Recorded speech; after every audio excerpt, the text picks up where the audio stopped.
Pumalag ang isang kongresista sa pagkakasama sa kanya sa immigration lookout sa gitna ng imbestigasyon sa maanumalyamanong flood control projects. Nangunguna sa balita si News 5 Justice Correspondent Camille Samonte. Camille, sino itong kongresistang ito at anong paliwanag ng DOJ?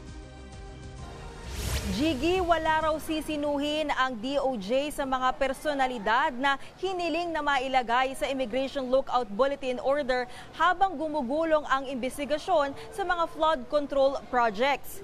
Ayon kay DOJ Secretary Boying Remulla, nakarating sa kanyang opisina na nagrereklamo umano si Magbubukid Party List Representative Ferdinand Beltran kung bakit siya naipasama sa pinababantayan sa immigration.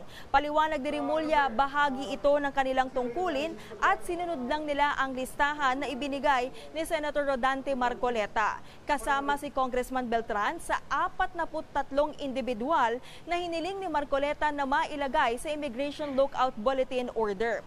Base sa DPWH website, si Beltran ang General Manager ng Ferdstar Builders Contractors. Nakasaad din sa sumbong sa Pangulo website na ang Ferdstar ang contractor ng ilang flood control projects sa Tarlac, Pampanga at Bulacan. Pakinggan natin ang pahayag ni Secretary Remulla. We have to call a spade a spade. Kung yan ang listahan, yan ang ilalabas namin. Diba? It's fair. The Blue Ribbon Committee always has a history of having a lot of reliable informants. And I would trust that they know what they're doing. Wala pang pahayag si Beltran tungkol dito, hindi rin malinaw kung siya pa rin ba ang General Manager ng Ferdstar. Pero karaniwang nagdadivest mula sa kanilang mga negosyo ang mga politiko. Samantala, nilinaw naman ni Remulla na hindi kasama sa Immigration Lookout Bulletin Order si Ako Bicol Party List Zaldico.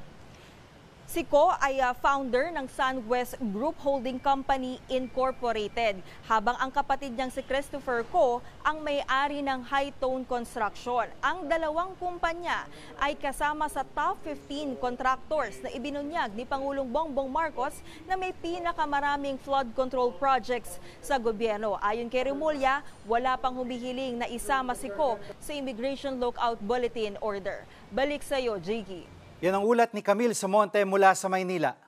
Mga kapatid, Jiggy Manikad po. Pagdating sa mahalagang balita sa loob at labas ng bansa, dapat una sa lahat, mag-follow at mag-subscribe na sa social media pages ng News 5.